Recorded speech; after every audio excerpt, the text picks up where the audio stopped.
Welcome to Ultimate Streetcar, where real people combine their dreams, passion, and imagination into real-world streetcars, competing on some of the world's most iconic tracks. 5 segments, 2 days, 1 driver. This is Ultimate Streetcar. I'm your host, Rob Kibbe, here with our Ultimate Streetcar Association co-founder, Hollywood Jimmy Day. I'm at home. I appreciate the home studio, and you didn't. You didn't join me. You've been on the road for a lot of this summer. You had some really cool things going on with Dallas, so you were on the road a lot this summer. But it always does feel good to be back in your studio, right? So while you were gone, I was in my home studio, and now you're back in the home studio, and I'm not. I'm actually remote this weekend as well, or this week as well. Someday we'll have the full band back together, but man, I don't even know what it is.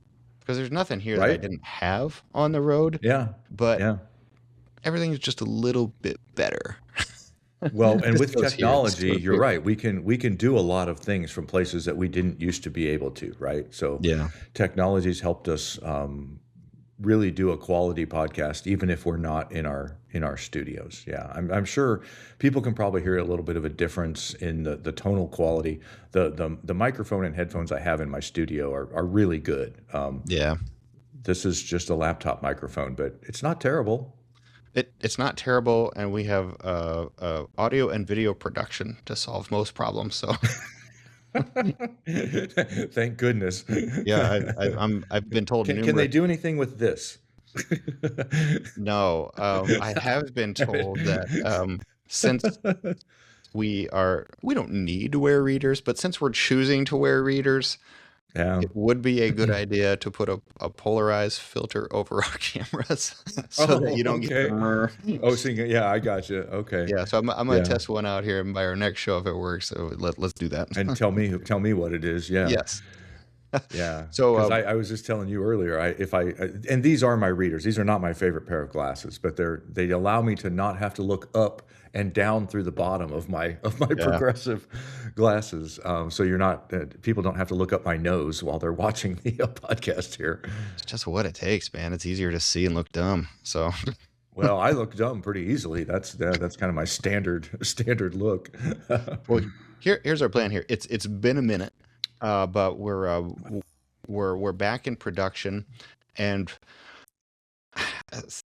we're halfway through August right now, and summer is officially on the downhill slope. It just is. Yeah. School started. Buses are out again. Things have pointed directly to the winding down of summer. Yes. Next week. So it's kind of interesting no matter how old you get, if you grew up in this country, your body clock, your yearly clock still does kind of look at the school year as, all right, when school starts, summer's over. When school ends, summer starts. And through much of the South, school has started. Here in the Midwest, it'll be next week, the last week of August, and then right after Labor Day. But really, it's over here. And as far as our summer events go, let's go ahead and just walk through what everybody should expect here. So obviously the Road America event, it had to be released, but that was addressed. What it was just a logistics issue, wasn't it? It was a logistics issue. It was a misunderstanding issue. It was a new partner with SRO, and there was just a misunderstanding of who was going to take care of what issues and who was going to call the track and make arrangements and things like that. And we've got that fixed now. And a part of the reason for this podcast, though, is to just assure everyone that Barber, Laguna Seca, and Indy are just fine. We're going to go through the schedules of those events, but just to give everybody a comfort level that everything's great going forward. I will tell you that we probably will not plan a summer break like this ever again. It was kind of an experiment. It was a long one. And with the cancellation of Road America, it makes it even longer. It makes it 3 weeks longer than it would have been. But, we tried it. It's something Formula One's done for a long time, right? They have a summer break. There's 5 or 6 weeks in their schedule where they don't race any time. And I thought, well, let's, we'll give our drivers a little bit of a break. And the way that the partnership worked out and where we wanted to go had something to do with that as well. But our normal cadence is usually about one event a month, and that's what I'm planning for 2027. We've got some really exciting plans for 2027. I've got a tentative schedule already mapped out, and we're working on details of that right now to try and get that locked in. So I'm hoping that by maybe mid to end September, we can actually announce a 2027 schedule. And Cool. yeah, we've got some pretty exciting things on that schedule, and looking forward to that. But yeah, this podcast is to give everybody an update on where we are, and say, hey, we're still here, even though it's summer break. Yeah, Don't everything's forget about fine. us. Yeah. Everything is fine. Um, Hmm. we will do full schedule previews for all of the remaining events, which is Yeah. Barber is September 25 through 27. Laguna Seca is October 2 through 4. Indy is October 9 through 11. And then we're at the championship event, which does start technically in October, It does. Yeah. October 31st. Yeah. And if And you that, stay with us through this podcast, this is one of those things. I always watch this on YouTube. You got to stay with us till the end, because we will give you a little bit of a preview of the SEMA schedule if you stick with us to the end of this podcast. can't people just click and drag? Shh. Oh, yeah. Well, what a Viewing minutes, Rob. It's viewing what a minutes. terrible thing to say to a consumer. Like, well, just give me the part I want. I want no filler, no jokes. No. Right? In between now and our next really formal resumption of the broadcast schedule, we Hmm. want to have Dave Carroll on and Tom Bevins. Yeah. And Dave Carroll is a competitor, an excellent competitor, a former guest. It's been a while. And then Hmm. Tom Bevins here. I don't know Tom personally. What does Tom do? So Tom is our producer and social media manager, and we're going to bring Tom on because it's really important for, I think it's really important for our audience to understand kind of what we've been doing with social media. We'll have Tom talk a little bit about TV, because we're producing television shows for the season that'll start airing just before SEMA. He'll be able to talk about the networks and where we're going to find those, a little bit about the format of the show. But I'm also going to have Tom talk about collaboration and how important collaboration is, what it does to our social media impression rate, and how important it is for our drivers to collaborate with us. Because if you want an opportunity to get more sponsors, it's all about impressions and your views on social media, and we can help that. We can collaboration is kind of a force multiplier. It's not just yours and ours combined. Now it's all of our people that are watching and all of your people watching that all come together. So it really is a force multiplier. And I want him to talk about that because I want to make sure everybody understands that and has the best opportunity not only to help yourself and our series, but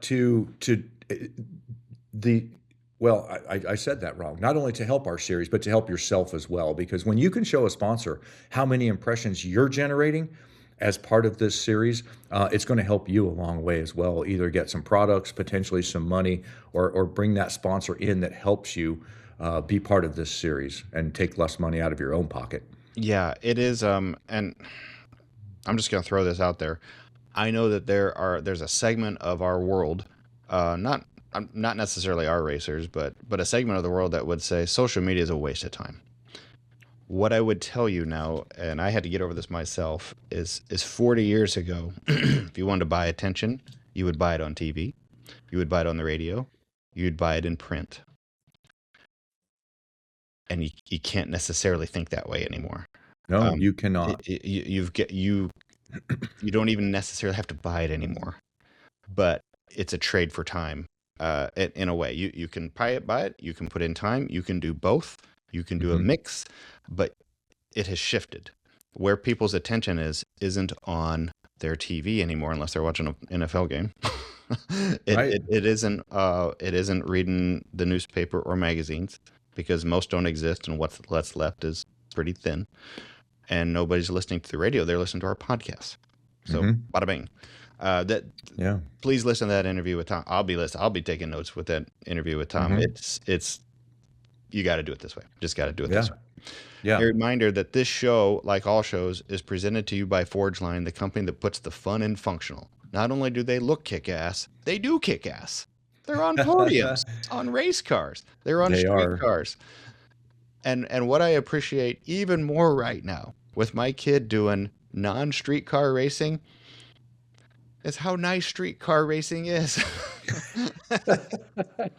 Be, be, because you can make a mistake and hurt your car, but Yeah. usually the car you brought to the event is the car you take home from the event. In our series, Usually. that is the case. Yes. What a thought. To not go home like, hey, that was a great race. I only have to replace half of it. Yeah. You know. So interestingly, the Forgeline folks are huge contributors to our FM3 road trip Cars and Cones event. Yeah. And every year they donate a set of wheels and for our silent auction, or for our charity auction. But they come along for the week. Dave and Sherry are there every year. They drive along and they autocross and they hang out with all of our friends. But a couple years ago, Sherry brought Forgeline decals, and it's actually one of those clear cling type decals, and it goes on the inside of your windshield, right above the driver, and it says, "You have to drive this home, dumbass." So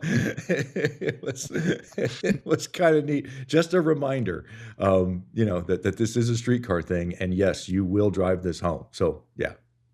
So the driver plan accordingly. Yeah. The driver can read it. Yeah, it goes on the inside. Yeah, so the driver can read it as a reminder. Yeah, this isn't for sponsors. Yeah. I need this for work next week. Yeah, this is my ride.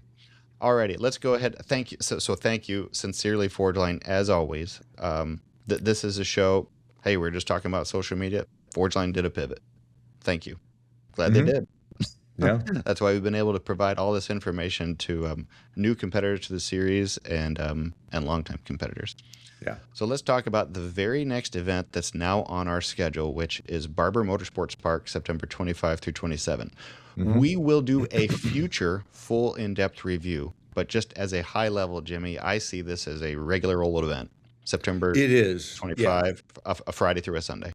That's correct. Yeah. And Barber is such a cool facility.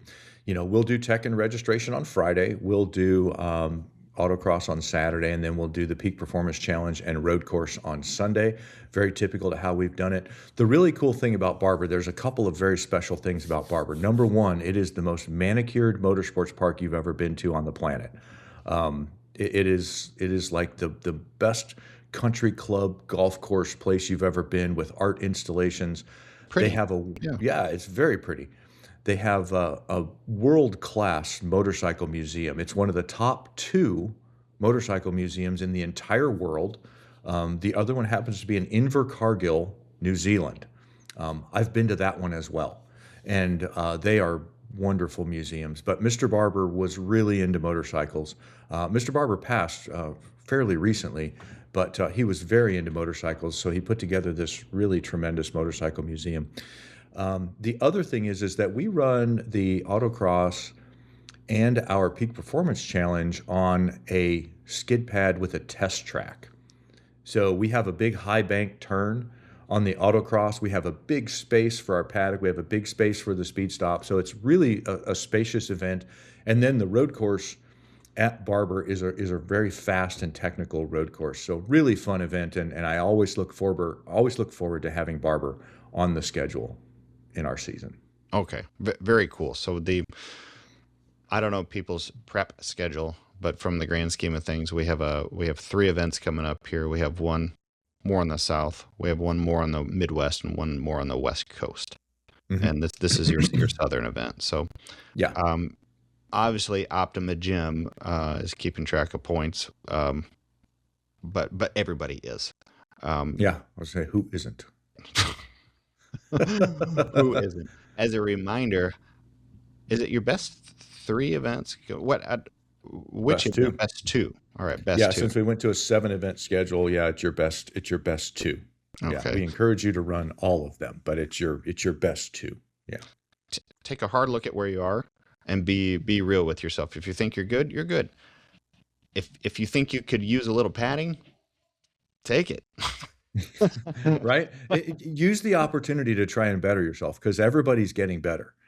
Everybody's getting better, and we've had a lot of these decided by single-digit points. So yeah, take your opportunity to get a good score out there. Been doing that with my son here. So we actually brought a car back to the Midwest. Race 2 days ago. meant nothing. Didn't need to do it, but it's no different than going to the gym and working out. You've got to do it. Hmm. It's skill improvement. There's never a bad time to be driving unless there's something physically wrong with you. Correct. Yeah, Yeah, correct. it's always a skill builder. Hmm. But again, plan for a standard event. It's a nice 3-day event. Our normal schedule. We will come back and do a full schedule breakdown. We But will. just know that it's Friday morning at 9 to Sunday evening at 5. Hmm. Standard schedule. Yep. Then the next event up here is Laguna Seca, Yep. technically And October 2 through 4. same, and we're gonna rinse and repeat. Friday, and Friday gates will open at 11 at Laguna Seca, and that's one of those tracks where you can't come early because we can't move you into the paddock. We have some very limited paddock space at Laguna Seca, so gates open at 11. And there's no camping in the paddock at Laguna Seca. They have a campground at Laguna Seca. So if you're coming with a camper or RV, make sure you plan on camping in the campground. They will not allow that in the paddock area. But same thing, we're gonna open tech and registration on Friday, and we'll be done Sunday afternoon, around 4 to 5 o'clock. Are people allowed pit vehicle? Like, can you ride a golf cart or a scooter? Most people ride electric bikes these days or electric Oh yeah, scooters, and those, a lot of tracks, you just have to look at you kind of have to look at the track website to see what vehicles are allowed. Many tracks these days have said no golf carts because there's simply too many of them. There's nowhere to park them yeah. all. It's dangerous for pedestrians. There's a lot of families and kids walking around there that come to spectate. So a lot of tracks only allow golf carts in very restricted areas like that. Now, because they have a campground there, you may be able to take a golf cart from the campground to to our paddock area or something like that. But check out the track facilities website; they will tell you that. Okay.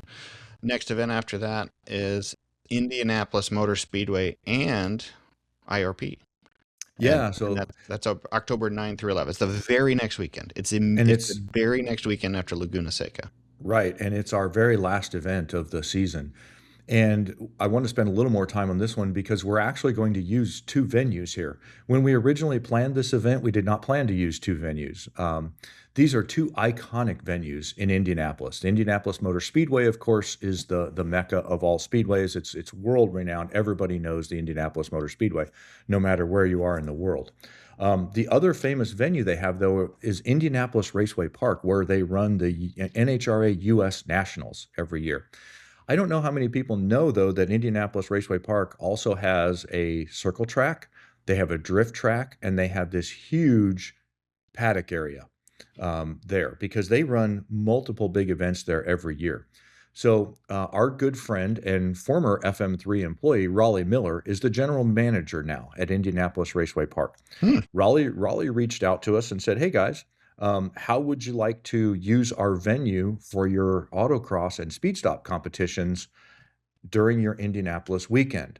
We just laid a bunch of new asphalt for the Formula Drift guys. We have this really huge area that we'd love to show off for you guys, and if you want to, we can make it yours for the weekend." So we opted to take him up on that. Our alternative was to run a smaller parking lot in the middle of Indianapolis Motor Speedway that was kind of away from where all the spectators will be. And it was kind of a subpar surface. It could have worked, but it would have been small, and it would have been probably not as great a driver experience as we're able to do in Indianapolis Raceway Park. That's why we chose Indianapolis Raceway Park. So it's a really unique weekend that's going to be combined with two venues. We'll go through the entire schedule. But basically, the idea is that we're going to do tech and registration at IRP on Friday. We'll do a road rally on Friday evening from Indianapolis Raceway Park over to Indianapolis Motor Speedway. So think about 75 cars all parading in to Indianapolis Motor Speedway all at one time. We're going to do our orientation and practice laps on Friday evening. So we've got an hour on the road course on Friday evening. We'll head back to IRP on Saturday, where we will run both the autocross and the Peak Performance Challenge on a Saturday. Now, we've done this before. We've done it at G2 Motorsports Park. So we know how to run both the autocross and the Peak Performance Challenge in one day. Mhm. We're going to do that on Saturday. And then instead of a driver's meeting at the crack of dawn on Sunday, you get to sleep in a little bit. And we'll parade over with our trucks and trailers around 9 a.m. on Sunday morning. We have a nice big paddock area over at Indianapolis Motor Speedway. We'll get there Sunday morning. We'll paddock. We'll have a chance to watch some really cool SRO racing on Sunday. And then at 2:30, we get the road course for a full 3 hours. So we're going to get a couple extra, or we'll get at least one extra session on Sunday on the road course at Indianapolis Motor Speedway. And then we'll do our awards from there. And I'm trying to get our awards set up on Gasoline Alley in Indianapolis Sweet. Motor Speedway. So how sweet will that be? Yeah. And by everybody on Sunday, you mean everybody, all classes, novices as well, will run Everybody. the road Yep. course. Everybody's going to run the road course on Sunday at Indianapolis Motor Speedway. Yep. Okay. Are we doing the milk thing? No. Why not? We should. Do you want to? I would. If Okay. I win my class, I am going to take milk and pour it on my head. Well, actually, no, I probably wouldn't, but I would envision myself doing that. Of all the places in the world like that, I would love to win a trophy. Like, that is the last thing I want after like just sweating my tail off. Like, here Yeah, is some you milk. just won the Indianapolis 500 though, and you're now probably going to get multi-million dollars of endorsements.